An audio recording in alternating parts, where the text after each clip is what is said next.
Fadi Ghandour is the quintessential entrepreneur. Fadi is famous as the founder of Aramex. He has now reinvented himself as the executive chairman of Wamda Ventures, a new VC fund focusing on technology investments in the Arab world. Amongst his other notable roles and positions that he holds currently includes the managing partner for MENA Venture Investors, board member for Branch Capital and Endeavor Global. He's on the advisory council of MIT's Media Lab, a board of trustees at the American University of Beirut, founding investor of Maktub.com in 1999, which was subsequently sold to Yahoo in 2009 and started the digital revolution in the region. He's also the chairman of Rawad, an equity-based fund for micro-businesses and micro-entrepreneurs. He is a graduate from George Washington University. Good afternoon, ladies and gentlemen. This is the second most difficult segment of the day because Fadi and I are between you and lunch. So we have to make it really, really exciting to make this thing happen. It is, I know everybody says this, but I think I mean this deeply from my heart, with humility and gratitude. I have known Fadi for many, many years, and he is a true icon. He is a true business leader. A lot of people here are successful, and many of them in this room and many outside.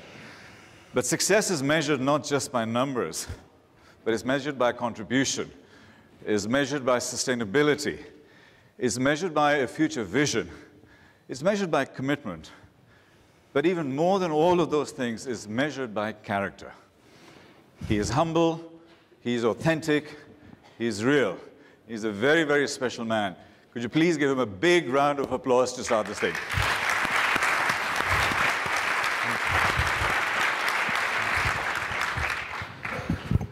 Now you have to live up to all of this. I'm gonna try. Absolutely. Depends on the questions.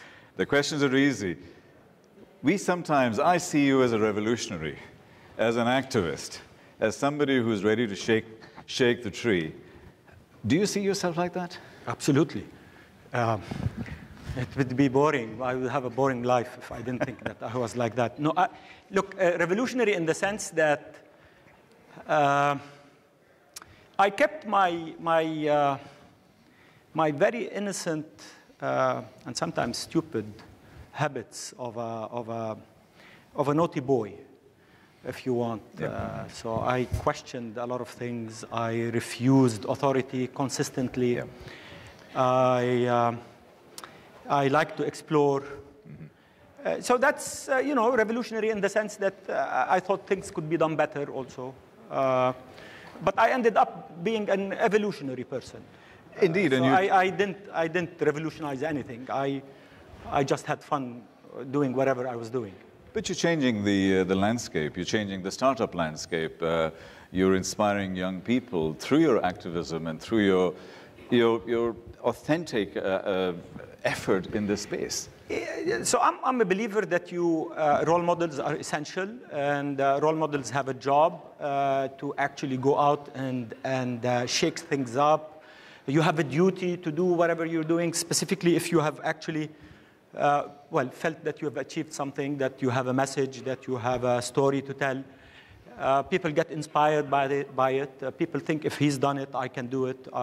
So I always urge people in general, and that's why I sit on many panels, because I feel that you need to actually go out and tell the story and tell it in a simplified manner and show that it actually is not that difficult. I mean, at the end of the day, you need to humanize and bring everything down to earth so that the next generation can actually think that they can actually go out and do whatever they need to do. What is the essence of your story? You started with very humble beginnings. You built a multi-billion-dollar business. So the business started from humble beginnings. I have to tell you, I'm not your typical entrepreneur from rags to riches. So I come from a well-to-do family. So I'm blessed. Okay. That gives you a massive advantage. So that we are clear on it. There are people that have done much better from much humbler, if you want, backgrounds. So I came from a sense of security, but the business started from scratch. Yeah. And Aramex, that is, and I spent 35 years in it, effectively. Yeah. I'm still on the board today, and it became a global company, and it went public 2 times. Yes. So it's, I've done things that in 35 years that many people would wish that I've done it all. Indeed. You went public twice. Went public twice, once on NASDAQ. Yes. And once here. I mean, we're still here. That's right. I mean, you did a reverse merger in NASDAQ, and then... We did a private equity deal, so we were the first private equity of, the quintessential private equity deal with Abraj. So Abraj launched their fund. They acquired us off of NASDAQ, brought us back here, took us public again 3 years later on the Dubai financial markets. How did that shift things for you? I mean, did it give you more discipline? Did it give you more clarity? Did it... Meaning going public? Going public initially rather than remaining in private hands. Going public was what made this company what it is today, so on NASDAQ. On NASDAQ, yeah. So definitely not on any other markets, unfortunately, in the region. So we continue to run the business as if it was a NASDAQ-listed company. Okay. And so the transparency, adhering to SEC standards, I mean, it made the company. The discipline, the reporting, the disclosure, the governance was a massive lesson for us. And you learned by fire, because once you're public in the US, you'd better be very careful. And because most of our investors were also funds from the US. I understand. So as much as we wanted to raise money here, nobody was interested. When we went public on NASDAQ, everybody got excited. Oh, he's legitimate. Yeah. Okay, so thank you very much. We're taking other people's money. Yeah. Moving on to your current passion in life, which is as the executive chairman of Wamda. What inspired you to get into that, and what are the activities today? So Wamda is a digital platform that enables entrepreneurs and invests in them in the tech space. So if you're a believer that the digital space has arrived, which many people haven't believed in, but it's here, by the way, if you carry your phone. So the digital revolution has arrived in the Arab world, and it's happening, and I'm investing in it. I'm investing in it at a very early stage. So I'm the first check. I have more than 95 companies in my that I've invested in over the years. Many of them failed, if you had heard the previous talk from Karim and others. And we effectively believe, so I'm going to contradict you a little bit from your earlier introduction. I'm not going to be humble. We actually created the industry in the digital space because we invested in it very early on. We were the biggest risk takers. Back from the year 2000, when I first invested with Samih and Hussam in Maktoub. In Maktoub, yes. And when people made fun of us, saying, web browsers, there is no internet businesses that are going to make it in the Arab world. Why? Because, there is this sense that we are backwards, It happens in Silicon Valley, but it cannot happen here because there's something wrong with us. Mm-hmm. So we invested in it, we actually built it, and then Yahoo came and acquired it, and then suddenly everybody, again, when the guy from Silicon Valley comes, they believe it. So when Yahoo came to town, we are suddenly, the industry is happening, and happily. Yes. So, I'm being a bit cynical, but in today's world, that's my revolutionary sense coming. Which is great. So if you don't say it as it is, the message is boring. Yeah. So Yahoo comes, acquires Maktoub 9 years later, and it takes 9 years to 10 years, by the way. Exits will happen after 10 years. Okay, for those of you who will ask, where are the exits? It takes 10 years. And it will take 10 years from 2009. So the industry in this region happened in 2009 when Yahoo acquired. Why? Because this is the PayPal mafia story.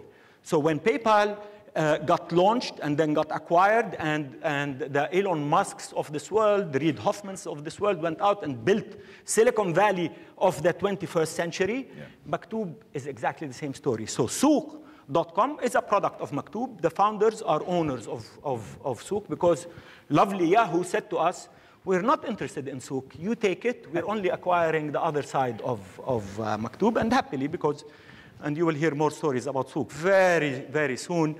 And it became, you know, the hundreds of millions of dollars worth of company, created the e-commerce industry in the region. And there were about 15 companies that started off of the original Maktub. So founders left, Yes. built businesses. Again, back to the story of failure or back to the story of graduation. You graduate from companies that do well, and they're telling us 10 minutes. So so the industry happened from there. We'll ignore it. Well, the industry happened from there. It's like a threat. Yes, 10 minutes. exactly. Go. Speak fast. Speak fast. Lunch is waiting. No. Yes. Yeah. No, I don't mind. So I'm just teasing. just joking too. I think what you just said, you're a quintessential angel investor. I mean, he's got big wings. He has Red Bull every morning and evening. Do you think these people here need Red Bull to become an angel and actually I don't know if they into need Red Bull. They definitely need to be angel investors. Creating jobs of the future. Why is angel investment so important? Because if you don't invest very early on, then, you know, so my example always of angel investing is you need to do a lot of them. And it's like, if you don't have babies, you're not going to have adults. Yes.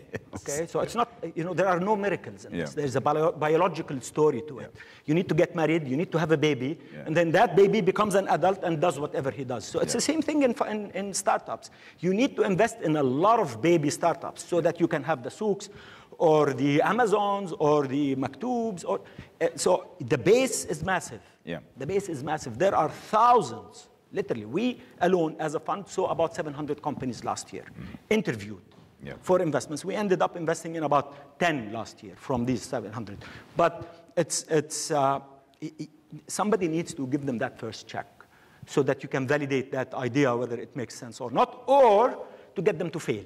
Because in failure is where we learn. I mean, Silicon Valley is the story, and then again, back to failure. Silicon Valley is the story of saying it sits on a graveyard of so many startups. Yeah. So many startups. And today's boom in the world of the digital economy sits on the bust of 2000.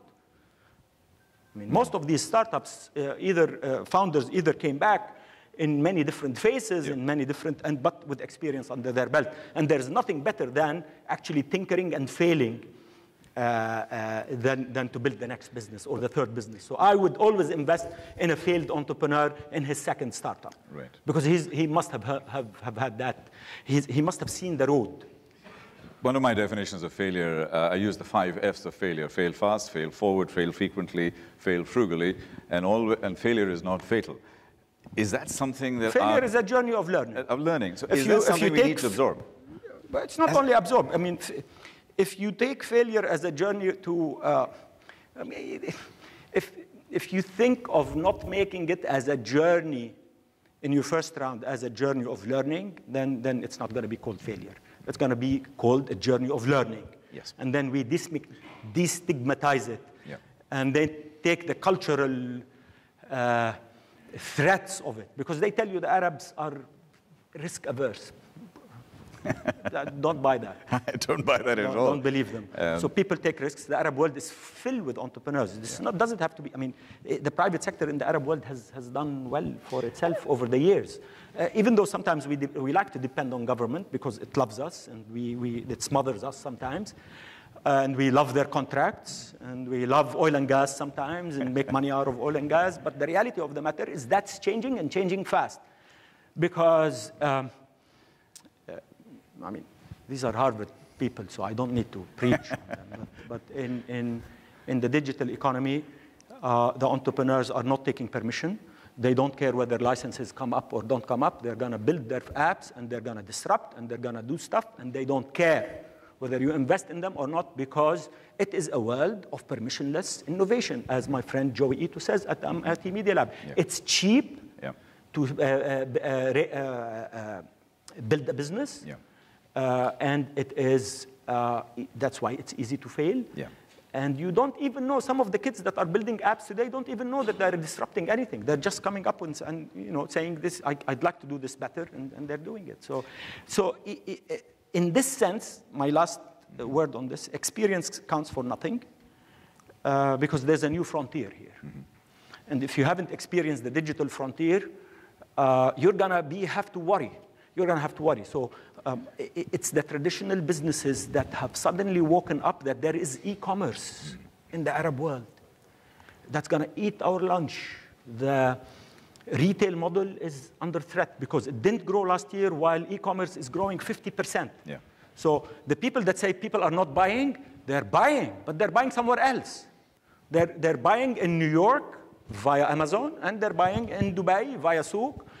And you'd better change your model. You'd better either be clicks and bricks, an old story that said clicks and bricks, but you need to think very seriously about the skills of the people you hire, about how you are selling, about how you're reaching your client, because the digital world is a different platform. It's not about only launching a startup that sells retail, e-tail online. The mall model, it's a big statement for me to say here in Dubai, is under threat. Okay. It's under threat because Amazon is coming to town. Right. And Amazon is in the business of disrupting malls. So we'd better be careful for that. But Al-Abbar has set up his startup. I love Muhammad, and he's launching a Noon startup. It's a $1 billion startup. But it's a big statement. He's basically saying, I am the bricks and mortar guy that built the tallest building in the world. I'm also thinking digital.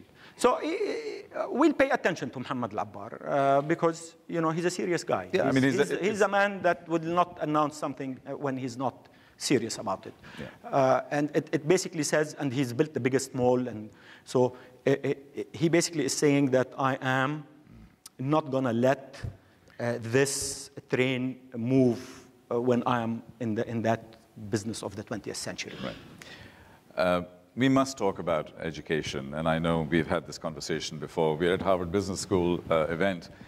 What are your views on the current style and structure of 18th century education that we have at the moment? You said 18th century, not me. Yes, so with all due respect to Harvard, and we love Harvard, and I'm not a Harvard grad, by the way. So that's why you're doing so well, perhaps. I hire Harvard grads. Okay. And A students and C students, you know that story. Yeah. So I'm the latter. I see. So education, what do you want to know? So education is, look, I was bored to death in school. Yeah. Literally. Yeah. To death. I don't think I remember anything I learned except that I needed to read books, which was fantastic because I read books now and I get my general education and learning. But what do I remember about university?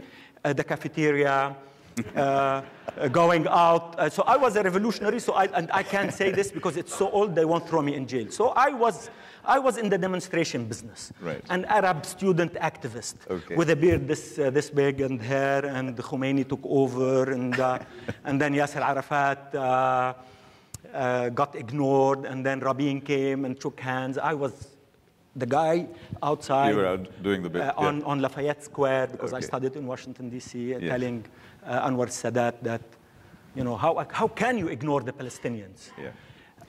So that's what I learned. Yeah. I learned the freedom of thought. I learned the freedom of speech. I learned the freedom of rebelling. Yeah. I learned something very important, by the way, that if you don't know how to argue your cause, your cause is a failure. Yeah. So when I went to school in the United States, I came, and this was my first exposure to Jews. Okay, sorry, meaning, no, I'm not politicizing. I had never met a Jew, and then there was this Israeli issue that was facing us, and we felt that the Palestinian cause was a very right cause, but we knew nothing about defending it. So when I first stood on a public discussion to defend the Palestinian cause, I failed.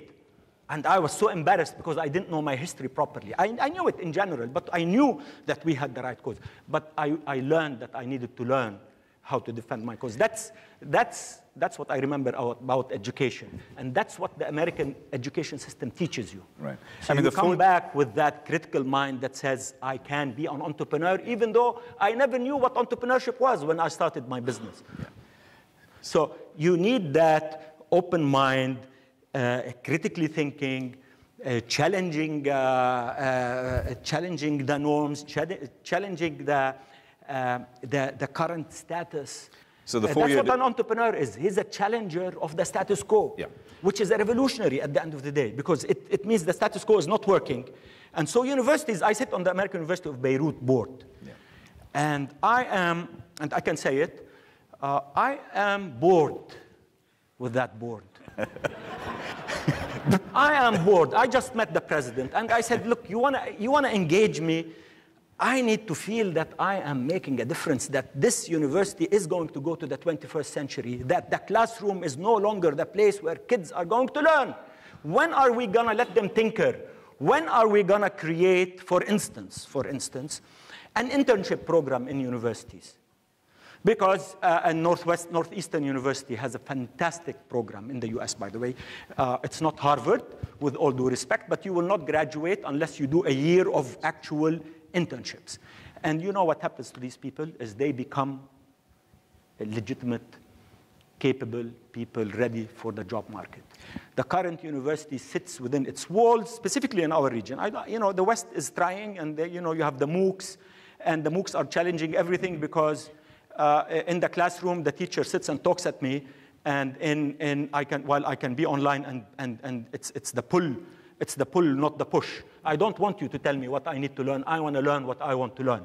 So if our universities are not going to be in tune with the skills and with the needs of the individual, at whatever it is, then we're in trouble. So the 4-year degree program should be about 1 year of study and then 3 years of tinkering, playing, learning, experimenting. Because really, I mean, 6 months after you graduate, unless you're a doctor, I mean, I don't know. And the doctors, if they don't keep the practice, they will lose their knowledge.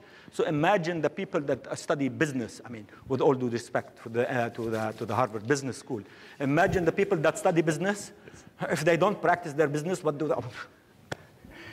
Absolutely. I mean, go. So you spoke about... You learn nothing. Yeah. You learn nothing. You learn discipline, which is important. And critical thinking. But I don't know if you're ready for the job market. Yeah. The beauty about the Harvard Business School is its incredible network. Yeah. It gets me jobs. What I love about the announcements of some of the big companies in the US today is that they are taking away from your CV where you graduated from. Yeah. Because that gives you a bias. Because a Harvard grad, with all due respect to Harvard, is interviewing a Harvard grad. And I come from George Washington University. Who is he going to employ? The stupid GW grad or the Harvard grad? Yeah.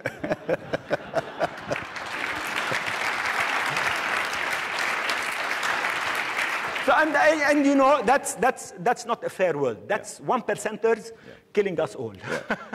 But that's part of... That's Harvard, meaning 1%. Absolutely. I mean, digital bias and automation bias starts creeping in, which leads me to the next question, which is on digital ethics. We're talking about a digital revolution here. Yeah. What are we looking at in terms of having digital ethics, bioethics, and all of those elements? Digital ethics meaning having respect to the person that you are tweeting about as if he is standing next to you? No, that's just good. Or are you talking about Trump and his tweets? I'm talking about Trump and his tweets, no. Because that's fake news. That's fake news, indeed. No, what I mean by digital, we're going into big data. The best thing about this is you can talk about Trump here and nobody does anything. Yes, exactly. Let's talk about Trump. I'm pushing my luck. No, let's not. He will tweet about us, so let's not do that. One of the key things on the digital ethics part, which I'll be talking about later, was that big data is becoming bigger and bigger, and artificial intelligence is becoming so powerful that what we are doing on a day-to-day basis is going to affect us. So you're supporting the digital environment in our region. Are we actually aware and conscious and cognizant of this kind of fear? Of this kind of risk, rather. We'd better be, because we live it, we experience it every day, by the way. Even if you buy on Amazon today, you will get a recommendation from Amazon that says, you bought this, why don't you buy this and do that? And then on Facebook, if you search for a product, suddenly Facebook starts telling you, here, why don't you buy this? And it's like, and they used to hear your voice at the end of the day. We're done, by the way. And So digital ethics is like, what sort of jobs do we have in the future? Is artificial intelligence and robotics are gonna take over people's jobs? Is machine learning going to be doing all sorts of things? Yes, there are businesses that are going to be challenged and challenged big time because of it. But there are other jobs that are going to be created. So Kareem, even though they're talking about driverless cars, it will have 180,000 people maybe in their driving, and their captains. They call them captains. In Saudi Arabia, I mean, just you might have mentioned it earlier. In Saudi Arabia, 75% of the Kareem captains are Saudis, which challenges all the cultural. Whoever sold us that culture that Saudis or Arabs don't want to do jobs that are not necessarily behind desks, are basically have been lying to us all these years. Because once the opportunity came and the guy felt that he was a micro-entrepreneur and actually making a living from driving people from one place to another, he actually went out and said it, even though if he's and many of their employees, by the way, have degrees from universities, which means, you know, when the job pays, people will actually take it. So, but on the digital side of things, we are challenged. The challenge is going to happen in the West probably before us. Yeah. So we'll learn from that and take it from there. And so one thing I'd like to say is, the guy that heads robotics department at Stanford University is Osama Al-Khatib. He's a Syrian who went to Stanford in the 80s. I bet you many of you don't know. He is the king of robotics in the world. And he is, I just saw him recently at Stanford, and you should go to the Stanford robotics lab. We need to be, it's a big challenge. What's happening in robotics, and coupled with machine learning and coupled with artificial intelligence. I'm not a techie as such, I invest in tech. But that's space that one needs to really worry about. Yeah. Let's open to a couple of questions. I have one final question with you, and we will end with that. A couple of questions, please. Well, thank you very much. I need you to identify yourself, please. Dr. Mariam Al-Swedi. I'm a loyal customer to Aramex. You are from the Emirates? UAE. I'm a loyal customer for Aramex. Loyal? Good. Yeah. I hope they're loyal back to you. Yeah, that's the question. Okay, I'm a regular user of Shop and Ship. Yes. I was voted number 3 in Abu Dhabi, so you number better 3 buyer on Shop and Ship? Yes. Oh, e-commerce is happening. Yes. Well, I enjoy shopping at home. I find it more relaxing. So there is an increase in your price lately. So do you think that it is justifiable, especially with the global, slowdown and everything? With the best thing about your question is I no longer run Aramex, by the way. So but you would understand. I'm going to talk to them about your problem. You would understand the kind of, what are the criteria? Why they're doing this? Let me criticize my old company. Thank you. And tell you if they don't face the reality of the digital disruption and the needs of changing their cost structures and delivery structures because of the e-commerce boom, they're going to have problems. Let me very quickly please. Tell you what's happening in e-commerce. Historically, people bought from places. So you would go to the marketplace and buy and go back home. E-commerce basically flipped that around. So it is you sit at home and you want the world to come to you. That has completely killed the logistics industry because we were built differently. We were not built to come to your home to deliver packages. Amazon had 6 billion packages last year alone. I was one of them. Yeah. None of the traditional FedExes, Aramexes, UPSs of this world are capable of handling the requirements that e-commerce is doing because we are clogged. We were not built like that. And that's why you see Amazon doing its own thing today and saying, I'm going to deliver in 2 hours. So Aramex today, because it was the first company to recognize e-commerce in the region, it built that infrastructure. But today we cannot, I'm telling you, we cannot handle the amount of business that we get. One reason of that here in the Gulf is the inflexibility, that's another discussion, of the labor markets. Because if I wanted to go flex today, if I want to go and say I need to hire 3,000 people on a part-time basis in season in Saudi Arabia, it's illegal. So when Souk gives me hundreds of thousands of packages over Ramadan, what do I tell Souk? What do I tell them? I can't deliver.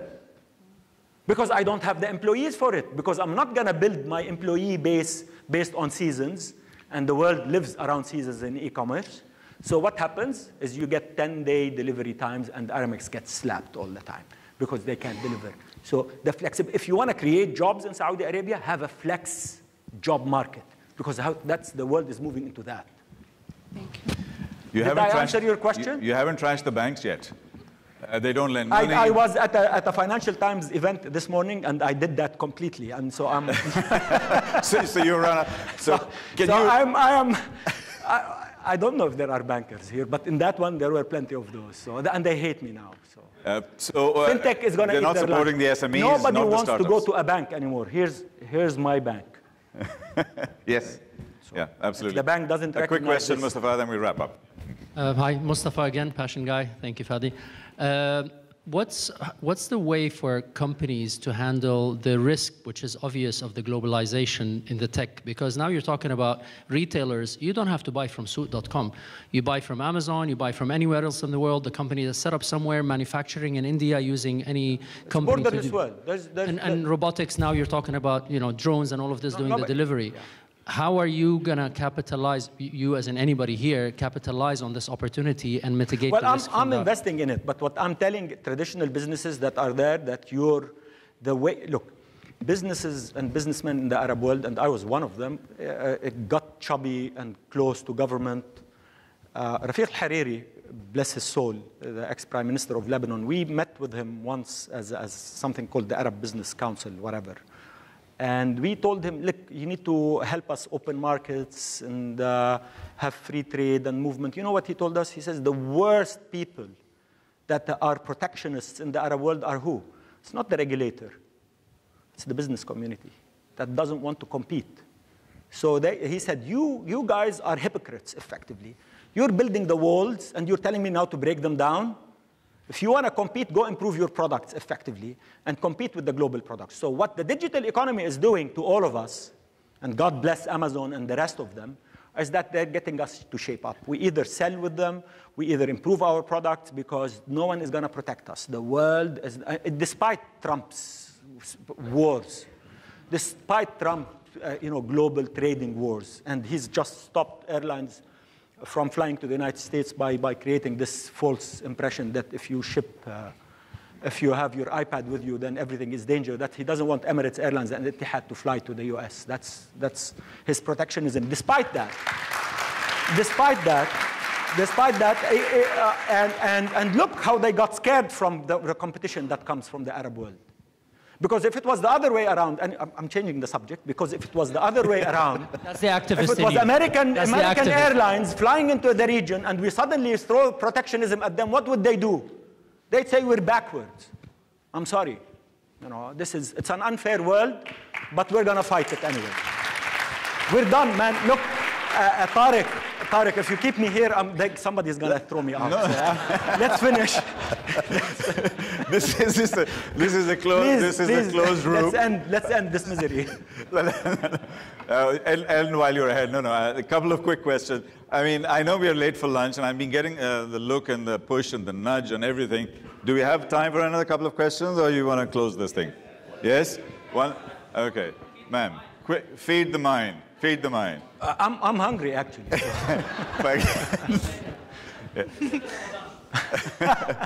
I have a lot of questions, but one question. Yeah, I will tell only one. Yeah. So you're telling that you're supporting a lot of startups and innovation, and yeah, that's what I do. So my second career. Yeah, you started with second career. So I'm sure on a daily basis you face a lot of interesting people who comes with innovations and offers and everything. So what is the key factor you choose says, yes, I'm going to invest in this business? Because I'm sure the number of innovations is crazy. Thank you.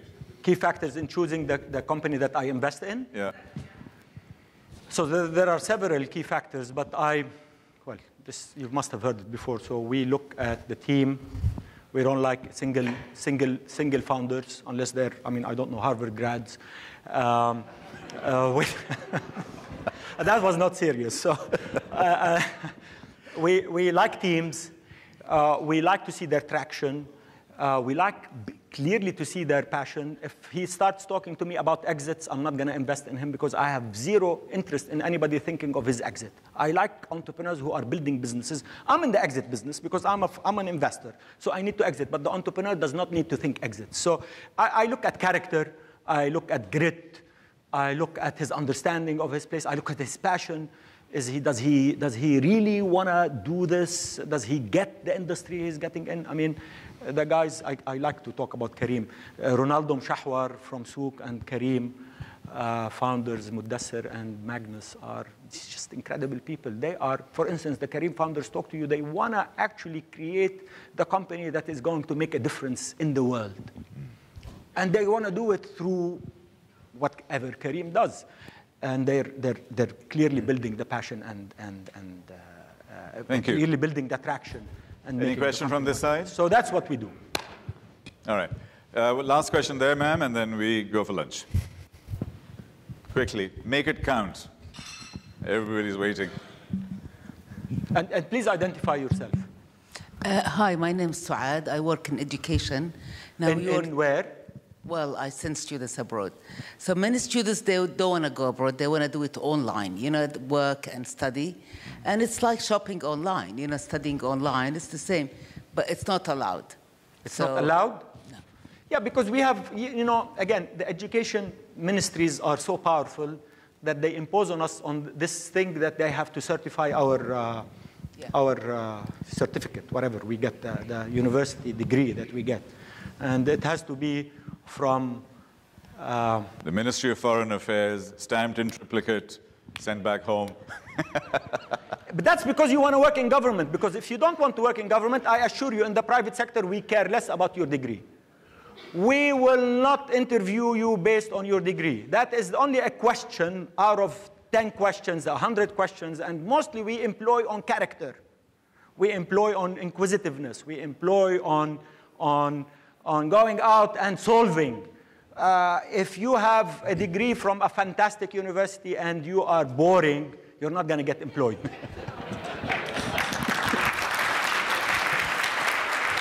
Finish. My final question, and to wrap it all up, because we spoke about business, but you're also a social entrepreneur. You make such a difference on the social side. And for all the people here, the balance between the social element. I am a great believer that businesses will succeed in successful societies. Look at our brothers and sisters in Syria. Successful societies will create the business people. Yeah. So they're all in exile today. Yeah. So there are political reasons there, but and we look at Yemen, look at countries that look at Egypt, for that matter. If society is miserable, don't celebrate your success as a business because you're not going to last. Yeah. And then we need to start moving away very clearly from this lousy reputation that we have as business people as being greedy, we don't care about society, we don't invest in society, and let's demolish completely the concept of corporate social responsibility and CSR, because it's about PR, and I'll bet you most of these companies that actually do CSR have it in their PR department. So CSR equals PR, dead. If you are not activists in the sense that you are active in your society, that you are making a difference in your society, that you are employing because the well-being of society is good, that you're not going to celebrate a company that fires 1,000 people and go buy their shares because their income will improve because they fired 1,000 people, then you are ethical. And then you become a corporate responsible in society as a whole. Because if we think corporations live in societies and our employees are the sons of daughters of society, then what do? Do we destroy society while we have their daughters and sons with us? Yeah. So you need to be an activist in that sense. So this is not too revolutionary, by the way. I'm just passionate and loud. Yeah. So it doesn't matter. Ignore that sound. It requires you to be a little bit more sensitive. Yeah. About society and a little bit more compromising on your profits once in a while. It doesn't hurt. You know, Aramex in the financial crisis did not fire a single employee. Our revenue went down 10%. We never have ever fired employees. So, and thank you for that. And thank you for that. And maybe the markets would have accepted that, and maybe we could have taken an opportunity and say, let's fire people because everybody expects you to fire. But we did not fire. Ladies and gentlemen. And we're doing better now. So let's go. That's quintessential Fadi Ghandour. Thank you very much.